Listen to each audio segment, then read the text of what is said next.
welcome on in to another episode of Getting Well with Terry and Friends, NHL Season Preview Show edition. And today we're going to be talking about the St. Louis Blues. They came third in the Central Division last year, a point behind Minnesota. So they were very close there. And we'll start off with their additions and subtractions and look at the offseason that the Blues had here. So right off the bat, the biggest name here on either list is David Perron. I think that's pretty fair. Losing Ville Husso as well, that was a surprising. Obviously, they weren't going to pay him and have him and Binnington. He played so well for them all year long, Ville Husso. Yes, he kind of struggled in the playoffs. Binnington played well. But I'm not sure letting Ville Husso walk long-term is the best decision here. I would probably take him over Binnington in the long run. I get it. Binnington took them won them a cup. So I guess that's what they look at. But additions wise, depth. Noel Acciari will be a good addition. Thomas Greiss will be their backup now. I think it's a downgrade from Ville Husso. The other guys, Josh Levo and Matthew Highmore, they will likely make the team and be depth as well. Mackenzie McEachern gone, Lindgren gone. As I said, Perron, Tyler Bozak, Ville Husso, James Neal, a couple other guys there. But overall, kind of I think a negative offseason here. Not hugely negative, like the Blues aren't going to fall apart, but I think losing Perron, he was a really big part of that offense, and I think that losing him is going to hurt the most here. Ian, additions and subtractions for the Blues. What do you think? Yeah, I mean, it's a St. Louis Blues team that opted to not make too many drastic changes in the offseason. The main ones are pretty much, David Perron, Tyler Bozak's a veteran, Ville Husso gone, who's done well. But, up front, you're going to see a lot of the same cast of characters. Bozak's always had issues staying healthy. We know that. So, he's still a very good depth two-way center, chips in a little offensively, but his defensive play is good, wins faceoffs, plays in multiple situations. That part of his game will be missed. David Perron will be missed. And David Perron, who's an offensive-minded player who's very, very good up front, can score, can produce, very, very good offensive player. And remember how that Blues power play for a lot of last season was so lethal, so dangerous. Perron played a huge role in that. So it is going to be interesting to see if that power play can maintain that level of success, that level of production without him this season. And of course, can Ville Husso, now that he's gone, you know what that means? It means, guess what? Jordan Binnington, it's fully back in his control again, being the number one goalie. And can he show to get back to that consistent level of 2019? Last year, there were some good runs for Binnington, and then there were some times when he really struggled. And he's got Thomas Greiss behind him, who's not that reliable, starting caliber backup option that maybe Ville Husso was last year. So going to be interesting to see what that does for Binnington, who's going to have to really play well now this year for the Blues. But when you look at the subtractions, definitely Husso, Bozak, Perron are definitely the main ones. As far as the signings go, Noel Acciari for some depth, centers, depth at the center position, I think is pretty solid. Josh Levo is a hardworking player, and he's been victimized by the numbers game, just being on teams where there's already enough options at the forward position, and he hasn't been able to find that opportunity. Maybe he will here with Craig Berube and the Blues. So we'll see how that goes. Again, a lot of depth additions is all you really see. Plus, of course, Thomas Greiss to be their new backup goalie. I still think it's a pretty good Blues team. There are these components, though, Bozak and Perron especially, that and Husso, it goes without saying, considering that was basically a coming out party for him last year, will be missed. And it'll be interesting to see now moving forward how they cope with those losses. Yes, I totally agree. And then we'll go on to the next part of the show. Even with some signings, recent signings, long-term signings for the Blues, they still have a big list when it comes to with upcoming free agents here and top prospects. So obviously right away, Ryan O'Reilly, their number one upcoming free agent here. So is Vladimir Tarasenko. I get the feeling that Tarasenko is not re-signing here, just with the previous trade rumors, and he stayed. And I don't know. I could definitely see him going and getting a fresh start. I don't want to say Washington, but I just something tells me, I don't know, maybe you could see him go to Washington somehow. But because Washington still thinks that they're Stanley Cup competing team, so adding a guy like Tarasenko might be something they would do. But I don't see him resigning with the Blues. Barbashev, they'll probably look to resign him. Noel Chari, Logan Brown, Torpachenko, both RFAs. Levo, Mikola, and Thomas Grace. Obviously, Ryan O'Reilly will be the main focus for the Blues. Maybe they do re-sign Tarasenko, and I'm wrong. We'll have to see. Prospects. Perunovic definitely could be a big part of their defense going forward, especially this year with the injury now to Scandella. I could definitely see Perunovic getting a bigger addition, a bigger spot in this team. Bullduk, definitely a good prospect. Don't really know too much about the others. Jake Nabors could definitely be a good piece going forward, but we'll hear what you have to say, Ian. But the Blues don't really look like one of the top teams when it comes to prospects, in my opinion here.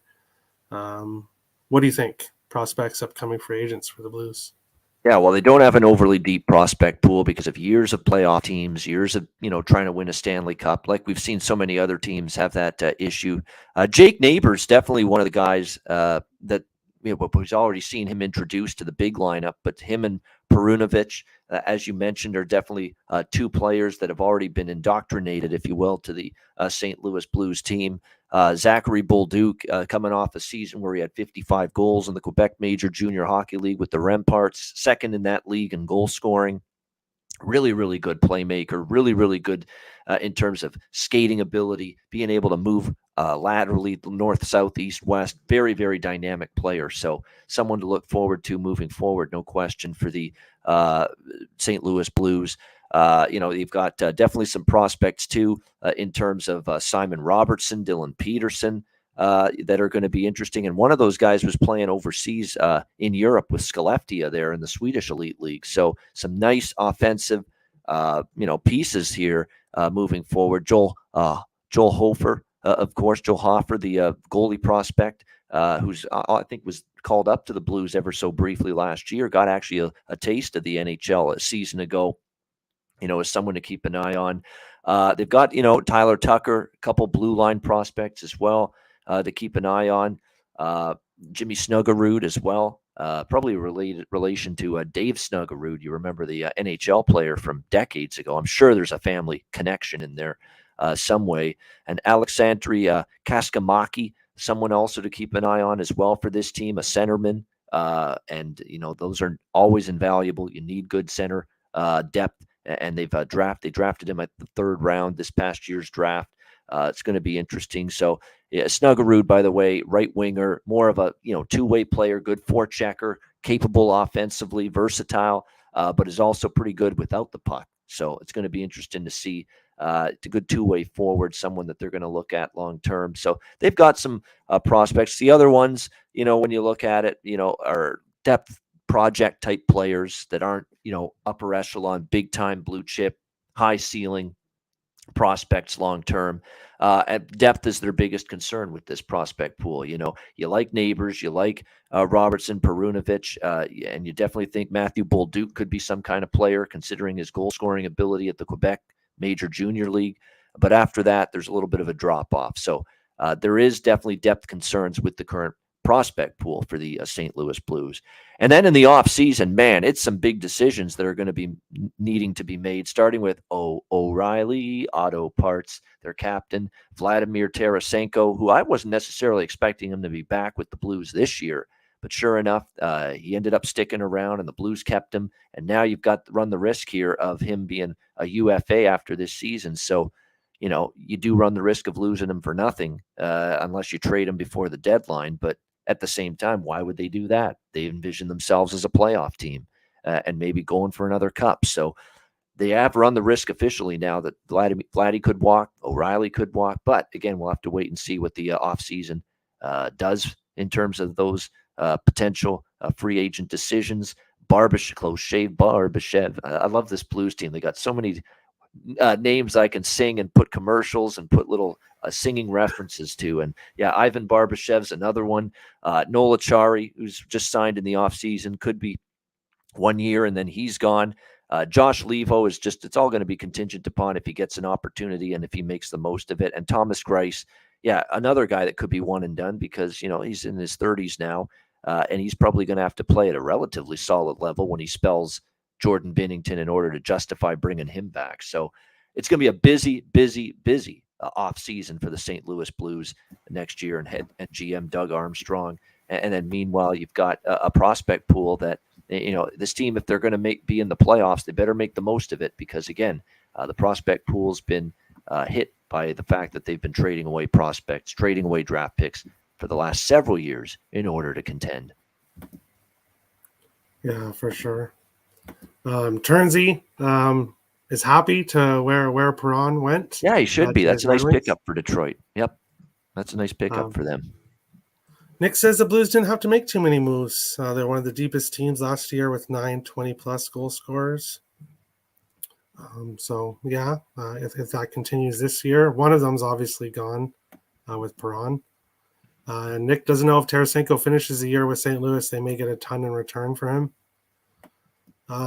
Yeah, but he is still Tarasenko. But at his age, I don't know what team would really want to, especially for a rental, because he's unrestricted the free year. I'm not sure if anybody would want to pay a boatload for him. But hey, he would be a great addition for any team trying to make a deep cup run. Adding a guy like Tarasenko would definitely help that. Looking at the possible lineup, so this is according to Cap Friendly, their projected lineup here. We have Ryan O'Reilly with Kyrou and Brandon Saad, Buchnevich, Thomas, and Tarasenko. That top six is deadly. That's a deadly top six. Then you've got Barbashev, Braden Shen, Klim Kostin on the third line, Nathan Walker, Logan Brown, and Acciari on the fourth line. Pretty good depth when it comes to the forwards for the Blues. Looking at the defense, more depth. Even with Scandella on the injured list, they still got Leddy and Parayko, Krug and Falk, Mikola and Bortuzzo. Prunovich, I think, will be fighting with Mikola for time there, but Prunovich has more of an upside. And then goaltending, Binnington, Greiss, and Hoffer. I think the biggest question mark about this Blues team is going to be their goaltending. Binnington, like you said, Ian, he had a rough go at certain parts of the year. Lost the starter's job to Husso. He did play well in the playoffs, especially against the Wild when he did come in. He's definitely the number one now. But if they run into issues, I think that's going to be their biggest issues here. Also, staying healthy. You're going to want to stay healthy because a few of those defensemen go down, and all of a sudden you've got a weak defense and questionable goaltending. The Blues could be an over team from what I see. I think they're going to be a team I look to bet overs with this year. Ian, what do you think about the possible lineup for the Blues? Yeah, I mean, when you look at the Blues, you've got, pretty much in the top six, a lot of the familiar faces we've seen especially last year. I mean, Jordan Kyrou has become a fixture in the top six, really more so last year than 2 years ago. But you've got Buchnevich, Ryan O'Reilly, Vladimir Tarasenko, Brandon Saad. Look at how Robert Thomas has steamed up the depth chart, too. He's been great. What a season for him last year. Happy for him. Got to see him with the Bulldogs, the final year for him in junior. That was a year they also went to the Memorial Cup, and what a breakout year for him. Totally deserving of the extension, 8 years, $65 million last year, 20 goals, 57 assists, 77 points in 72 games for Robert Thomas. what a coming out party for him. Outstanding season. He's deserving of the contract. And that's huge, and you look now down the middle with what they've got at center, O'Reilly, Thomas, Braden Shen, and then you're going to have maybe Noel Achari as your fourth line center here for them. And that's pretty good. I mean, again, depth at center ice and having a strong 1, 2, 3, 4 at center is important, especially if you're going to make a deep run in the playoffs. Blues have that this year. There's no question. So it's a great top six. As far as the third line goes, Barbashev's, when he's healthy, he's a good fit on that line. No question about that. You look at Logan Brown here for the St. Louis Blues. He had a bit of an injury-riddled campaign last year, only played 39 games, but did have 11 points. We'll see if he can stay healthy. I think he's a capable guy, and he's one of those guys that's a hybrid player, can play center, can play wing, can play either position. So it's going to be interesting to see where he gets fit because they could go Logan Brown third or fourth line winger, or they could go Logan Brown fourth line center and maybe move Achari to wing. So because Achari and Brown are both those guys that could probably play center and wing. So it's up to the coach and what he thinks is best. Klim Kostin is another guy that really chipped in offensively as well down the stretch last year. He's playing on the bottom six. Braden Shen, Barbashev, like I said, Noel Achari. So it's not a bad bottom six either. And at least at the very least, if not, I think you'll get some offensive contributions. But even if you don't, you've got very good, responsible, defensive-minded players as well on that third and the fourth line that can be used against the opposing team's top players, top forward lines. So that's good to see that at Craig Berube's disposal. The blue line here, Torrey Krug, Justin Falk, Nick Leddy, Colton Parayko, Robert Bortuzzo, and then take your pick of who's going to be the sixth defenseman, although Bortuzzo could be the odd man out as well because he's kind of limited. I mean, he's, a physical defenseman, more of a defensive-minded player who blocks shots, very good with that, but won't give you much offensively. Nico Mikkola, Marco Scandella, Scott Perunovich, and Bortuzzo, really, those guys are going to be all battling for some of those final blue line spots. It'll be interesting to see who's going to get the most ice time, the most games from that group to fill out that blue line. And, of course, in net, you've got Binnington, Greiss, I should say, Binnington, Greiss, and, of course, I believe, by the way, too, it's I said Hoffer, like Jimmy Hoffa. I think it's actually Hofer. I think that is how you pronounce his last name, if I'm not mistaken. It's Joel Hofer, the goalie here for the St. Louis Blues, who's going to be, I think, starting in the minor league with the AHL team. But something happens to Greiss, you've got a goalie that they hope is going to be an NHL caliber goalie for this franchise for a long time. So I don't mind this lineup at all, actually. I think it's very versatile. They've got scores, they've got offensive options and weapons, and they've got a lot of responsible two-way players on that forward group. That's what I like. That's what you need at playoff time.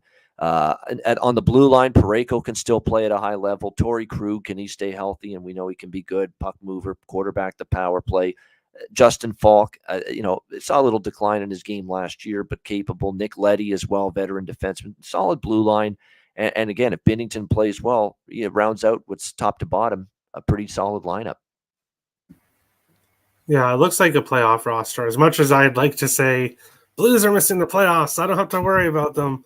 No, they're still going to be a thorn in the wild side, unfortunately. But and when it comes to pronouncing names, there's so many times that I say the names and then I hear you after me, Ian, and I'm like, okay, I butchered that one. So it's all good. It's tough. Some of these names can be really tough. Yeah. But I'm sure stay on top of it. It's not easy. Yeah. Yeah, exactly. With all the different countries. But that's what's great about the NHL is the different countries and anybody can no matter what country you're from, you have a chance to make the NHL. Yeah, definitely. Looking at the last 5 years and the futures for the Blues, one thing I noticed right off the bat is that point total.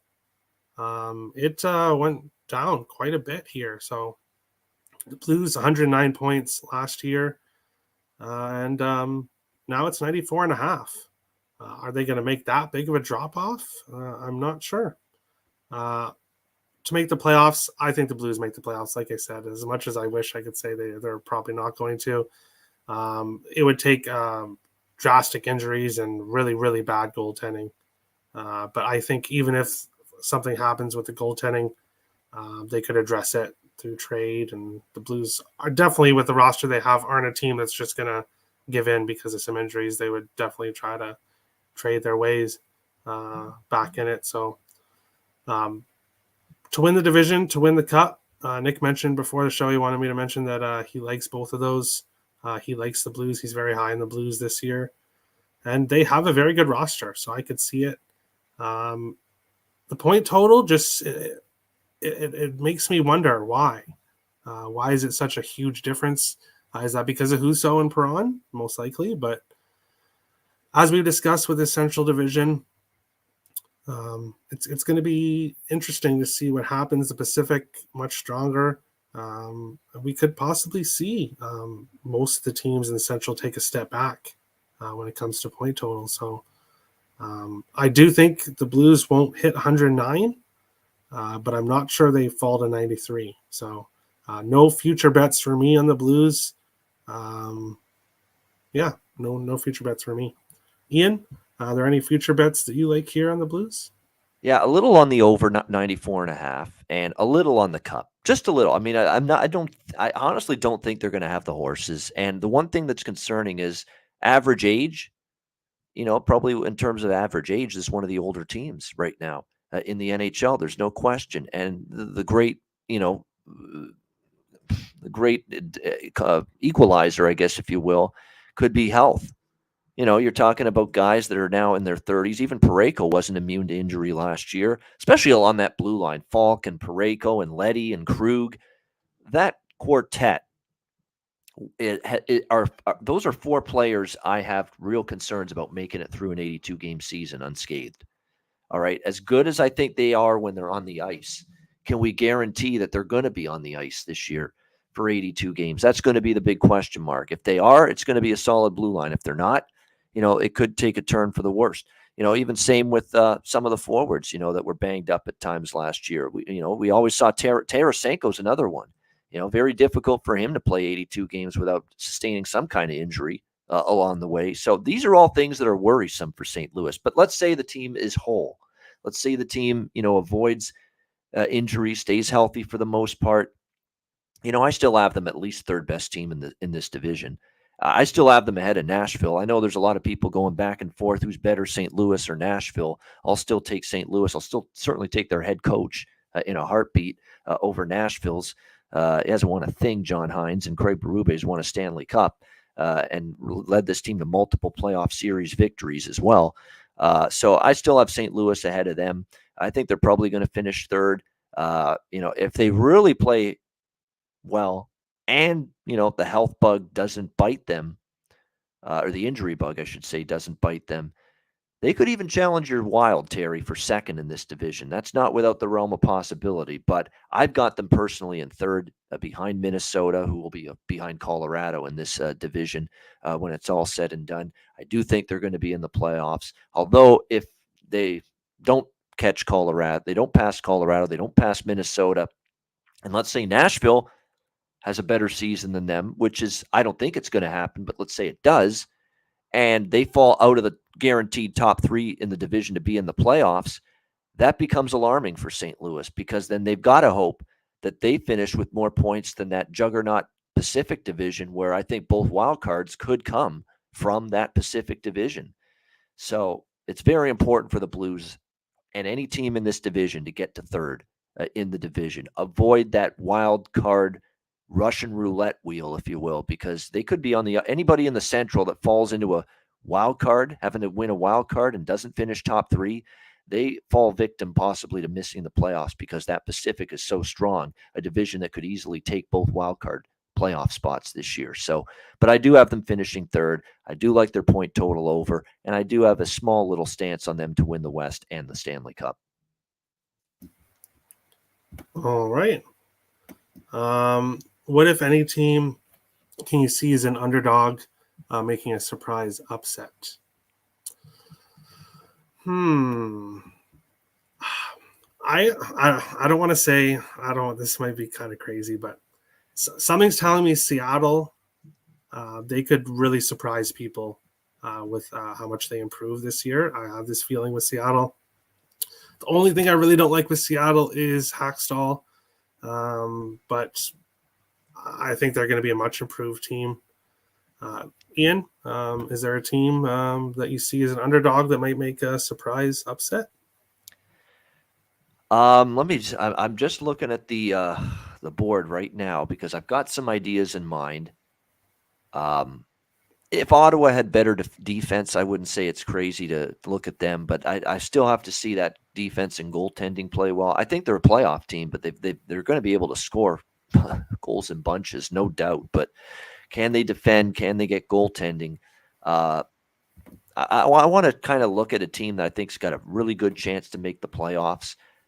I don't think it's crazy to look at the LA Kings, honestly. In terms of down the board, 28-1. Like, they already were ahead of schedule last year. They made the playoffs and nobody thought. They gave the Oilers in that first round everything they could handle, everything they wanted. I mean, the Kings, what a valiant effort it was. And they almost got through Edmonton in that first round. And all those young players of theirs got some very valuable playoff experience. They're loaded in the prospect pool, so they could have young kids joining the team that end up playing. And there's so much room for improvement with all of their big high-level prospects. For a guy like Quentin Byfield, for instance, hasn't even scratched the surface yet of what he's capable of. And you could say that about so many players on the LA Kings right now. Adrian Kempe, is going to be, I think, big time. And he finally had his first big year. Kevin Fiala is a nice offensive addition. Philip Deneau's offensive game came back last year, and we know what he does at the other end, a great defensive forward, one of the best.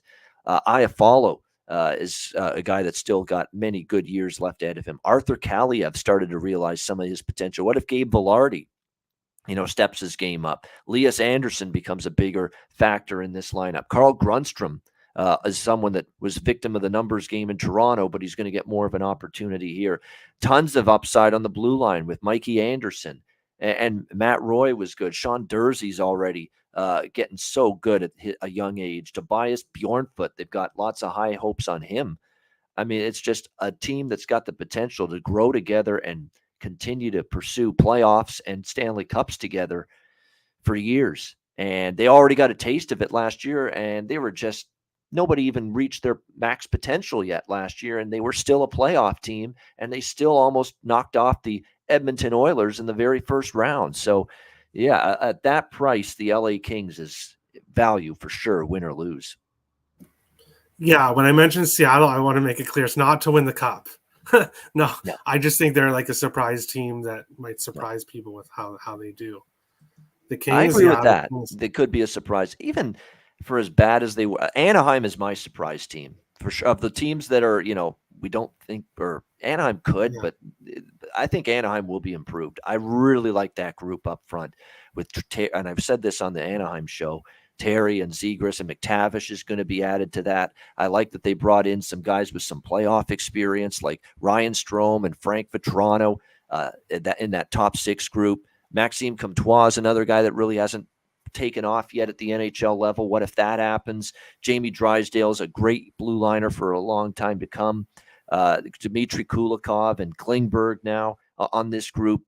Cam Fowler can still play. I mean, they've got depth now. They had Nathan Beaulieu on this blue. I mean, they've done a really good job in the offseason. I didn't expect Anaheim to really look this good on paper coming into the season, but the Anaheim Ducks, if not, I don't know about futures. That's probably not going to happen. They're going to still be hard-pressed to make the playoffs. But I'm talking about game-to-game betting perspective. There's going to be some value on this Anaheim team. I think they're a profitable team this year, plus units with Anaheim. All right. Gibson's got to rebound. That's the elephant in the room. John Gibson's got to look like John Gibson of past prior to last year. And if that happens, that will really be an Anaheim team that will make big-time improvement. I agree. And then because I'll finish off the show here, but talking about Tarasenko, maybe a team like Anaheim or the Kings takes a flyer on adding Tarasenko if they're surprising people, if they're doing well at the deadline. He could be a type of player that one of those teams would look at. But that is the St. Louis Blues show. Monday, there won't be any shows this weekend. Monday, we will start with the Atlantic Division, the final division. We may double up a couple days to finish it off a little bit earlier. Preseason starts tomorrow, so make sure to watch the Getting Wild show. I'm not going to promise that I'm going to have any preseason plays tomorrow. It would be very degenerate to just go and jump at the first play I see, but I'm going to look at lineups and see what comes out, and I'll see if there's any edges. But yeah, that's the show. If you want to follow me at Let's Go Wild Picks, follow Ian at Babano. If you're new to the channel, hit the subscribe button. If you like the content, smash the like button. We appreciate all the support. And thanks for watching, guys. Have a good one.